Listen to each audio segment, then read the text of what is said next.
bonjour à tous et merci de nous retrouver sur ce plateau délocalisé de Gabon 24 à l'occasion des panels sur la femme, l'entreprise et le droit en 2020, organisé évidemment par le groupe de la Banque mondiale. Et à l'occasion, nous recevons une dame d'un pays frère, du Burkina Faso, qui est chargée de mission et qui représente ici le ministre de la Femme, de la Solidarité, de la Famille et de l'Action humanitaire, Madame Kaboré Bouda Ursule, qui est avec nous. Bonjour Madame. Bonjour. Alors, représentez-vous à l'occasion pour ceux qui ne vous connaissent pas au Gabon. Effectivement, je suis Madame Kaboré Bouda Ursule, chargée de mission au ministère en charge de la femme, la solidarité nationale, la famille et l'action humanitaire. Et je représente Madame la ministre à cette importante conférence organisée par le groupe de la Banque mondiale. D'accord. Allez, on va aller tout droit au but. Vous avez assisté à des panels. Alors, quels sont les problèmes, les contraintes, les entraves que les femmes au Burkina Faso rencontrent justement sur l'autonomisation de la femme? Merci de nous donner l'occasion de parler donc du Burkina Faso au niveau de votre chaîne Gabon 24. Le Burkina Faso, en 2019, a une population estimée à environ 19 millions d'habitants, dont 52% sont des femmes. Donc nous avons un taux assez important de femmes. Et il y a la pauvreté également, caractérisée de pauvreté à visage féminin. Donc, le défi de l'autonomisation économique de la femme est très important pour le gouvernement burkinabé, dans la mesure où les femmes constituent plus de la moitié de la population, dans la mesure où elles sont les plus actives sur le terrain. Donc, nos gouvernements ont compris que autonomiser la femme burkinabé, c'est vraiment la voie idéale et la voie pertinente pour atteindre le développement. Cependant, les femmes rencontrent pas mal de difficultés sur le chemin donc de leur autonomisation. Et ces difficultés, c'est quoi? Ces difficultés, c'est l'éducation. Aujourd'hui, nous avons quand même gagné la bataille de l'éducation à 100%, de l'équité, de l'égalité au niveau de l'éducation. Cependant, au niveau du cycle secondaire ou post-primaire, le taux d'éducation reste toujours quand même assez faible. Ce qui fait qu'au niveau de l'alphabétisation également, les femmes sont sous-alphabétisées. Donc, il faut être éduqué, il faut être alphabétisé pour pouvoir être entreprenante. Donc, avec un taux faible d'éducation et d'alphabétisation, il va sans dire que le taux d'autonomisation des femmes est trop faible. Donc, le gouvernement est en train de se battre, si bien que actuellement, nous sommes en train d'adopter une stratégie nationale pour l'autonomisation de la femme. Madame Kaboré, quelles sont ces stratégies, quelles sont les actions qui sont mises en place justement pour faire évoluer, faire prospérer ces femmes dans leur entreprise? Voilà, les actions qui sont mises en œuvre pour faire prospérer les femmes dans leurs entreprises, c'est la mise en place des structures financières.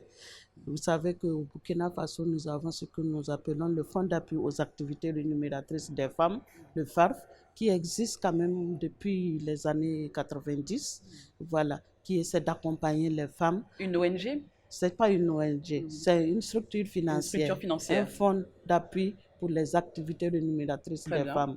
Voilà, le fonds, comme innovation, le fonds, il était au sein du ministère de l'économie et des finances, mais dans la perspective d'aller vite dans l'autonomisation économique de la femme, ce fonds a été restitué au ministère en charge de la femme.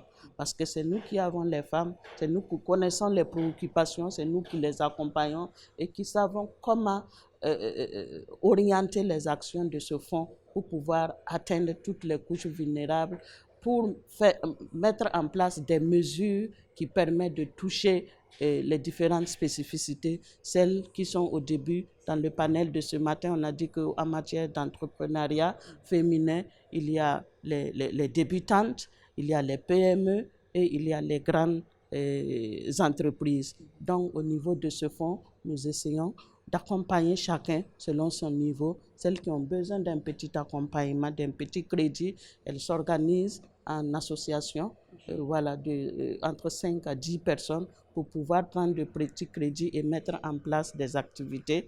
Et celles qui ont besoin de plus d'accompagnement sur le plan financier, voilà, il y a un fonds de garantie qui est réservé au niveau de cette structure pour les garanties qui sont demandées, les garanties ou les cautions qui sont demandées au niveau des banques pour celles qui demandent un plus grand financement. Alors, Madame Kabore-Bouda Ursule, à part cet accompagnement financier, est-ce qu'il y a aussi des accompagnements au niveau des formations qui permettent à ces femmes d'évoluer au niveau éducation? Absolument, absolument, puisque sur le plan institutionnel, il y a des structures, il y a des services qui ont été créés.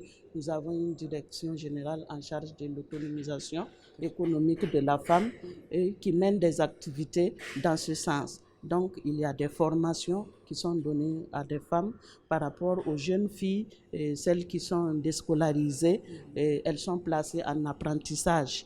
Elles sont placées en apprentissage dans des métiers innovants, voilà, au-delà du train-train quotidien, couture, coiffure, tissage. Celles qui veulent même s'investir dans les métiers de l'électronique ou la mécanique qui étaient dans le temps réservé aux hommes, on peut les accompagner financièrement pour accéder donc à ces formations. À l'issue de ces formations, ceux qui ont fait des formations techniques ou pratiques, on leur octroie des kits pour pouvoir s'installer à leur propre compte et exercer. Dans le cadre de l'autonomisation également en milieu rural, on accorde des intrants, on accorde du matériel spécifique aux femmes ou aux groupements de femmes pour qu'elles puissent exploiter la terre et pouvoir s'en sortir. Et pour ce qui concerne les petites et moyennes entreprises, l'innovation majeure est que nous organisons depuis l'année dernière les 48 heures d'opportunités d'affaires. Les 48 heures d'opportunités d'affaires, ça regroupe des grandes entreprises, des femmes modèles, voilà, qui ont des entreprises, qui gèrent des entreprises de haut niveau comme de petit niveau, voilà, comme celles qui sont toujours en formation ou en apprentissage. On organise des panels et elles échangent les expériences, voilà, leur parcours, elles expliquent leur parcours aux jeunes, aux Elles plus servent de jeunes. modèle aux autres. Voilà, elles servent de modèle aux autres qui veulent aspirer donc à l'autonomisation Alors, est-ce qu'elles sont économique. nombreuses à oser à venir vers vous, ou il y en a qui sont un peu craintives, qui n'osent pas, qui sont un peu réticentes? Bon, il faut dire que dans ce domaine, il y a le problème de manque d'information, quoique des actions d'information, de sensibilisation, de médiatisation sont faites lors des activités, il y en a toujours quand même qui ne sont pas informées. Mais lorsqu'elles ont l'information, elles viennent vers le ministère et en ce moment, elles peuvent être accompagnées. Alors, celles qui sont encore hésitantes, qu'est-ce que vous faites? Est-ce que vous allez vers elles? Est-ce que vous essayez d'aller dans des quartiers? Est-ce que vous essayez d'organiser des campagnes plus grandes pour attirer un peu plus de femmes dans leur autonomisation, dans leur processus d'évolution? Non. Tout à fait. Par exemple, le fonds d'appui aux activités rémunératrices dont j'ai parlé tantôt est déconcentré jusqu'au niveau des provinces. Nous avons 13 régions. Une région regroupe plusieurs provinces. Donc, elles existent dans toutes les 45 provinces. Nous avons 45 provinces. Donc, le fonds est déconcentré là-bas et même dans des communes. Il y a des animatrices qui sont affectées dans les communes, 300 et quelques, 50 et quelques communes. Donc, elles font des sorties de sensibilisation auprès des groupements féminins pour expliquer, voilà, ce qu'elles peuvent faire comme activité rémunératrice et les appuis qu'elles peuvent avoir au niveau du fonds. Et il y a des formations, voilà, en leadership, en gestion, voilà, des activités. Donc, il y a ces accompagnements. Alors, on a parlé d'un appui financier. Est-ce que c'est vraiment un appui financier conséquent qui permette à ces femmes déjà, celles qui ont déjà un business plan, pour parler comme font celles qui ont déjà des entreprises, est-ce que ce prêt permet de vraiment évoluer, de faire évoluer ces femmes? Oui, Il est quand même assez conséquent ou Ça dépend. Au niveau du FARF, comme je vous ai dit tantôt, Mhm. c'est des petits financements pour des activités génératrices de revenus qui ne dépassent pas 50 000 à 1 million de francs. Mais celles qui ont besoin plus, ça dépend de la confiance qui est instaurée avec ces associations. Vous pouvez prendre de façon évolutive. Si vous avez pris cette année 1 million de francs, vous vous en êtes bien sorti. On peut aller de l'avant avec vous. Et en dehors de ça, j'ai dit qu'il y avait les fonds de garantie. Il y a les fonds de garantie qui permettent de cautionner la femme qui veut beaucoup plus de moyens au niveau des banques. Sans oublier qu'au niveau des banques, il n'y a pas de discrimination. C'est ouvert à tout le monde, hommes comme femmes. Et si vous remplissez les conditions, vous pouvez avoir les moyens au niveau de ces banques également à la hauteur de vos ambitions pour travailler. Alors là, on va quitter le Burkina Faso, on va parler quelque chose d'un peu plus général.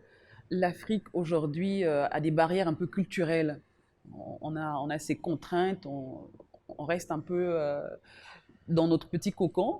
Est-ce que ces associations, ces ONG ne devraient pas aussi aller vers les autres pays, frères, essayer de s'associer, de rendre les choses un peu plus grandes, à une échelle un peu plus élevée? Comme créer des réseaux. Des réseaux, tout à fait. Oui, absolument.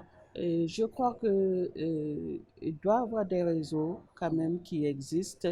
Euh, Maintenant, des réseaux interpays, bon, à ma connaissance, j'en connais pas, mais c'est des initiatives et des rencontres comme ce type de rencontres qui regroupent plusieurs pays. Ça permet effectivement de partager les bonnes pratiques d'un pays à l'autre et au retour, chaque pays peut, nourri de l'expérience de l'autre pays, essayer de voir comment il peut faire pour améliorer donc les stratégies qui sont mises en place. Bon, évidemment, on a parlé des difficultés, mais il y a aussi quand même des choses bien faites, des choses qui sont à regarder, à encourager.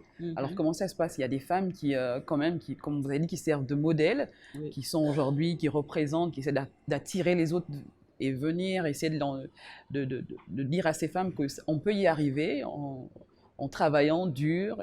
Comment ça se passe en général avec ces femmes? Justement, c'est ce que nous essayons d'encourager pour que nous identifions les modèles et avec ces modèles, c'est pour ça que j'ai parlé tantôt de l'organisation des 48 heures d'opportunités d'affaires qui permet à ces modèles de venir tenir un panel pour expliquer un peu leur parcours. Et c'est médiatisé avec des émissions. Il peut y avoir des émissions interactives comme ce que nous sommes en train de faire pour que ces modèles-là puissent parler et expliquer comment elles sont arrivées à là où elles sont, quelles sont les difficultés qu'elles ont pu braver pour arriver à là où elles sont. Très bien. Merci beaucoup, Madame Kaboré Bouddha Ursule, d'avoir été avec nous sur ce plateau de Gabon 24, délocalisé à l'occasion justement de ces panels. Merci à vous de nous avoir regardés et à très bientôt.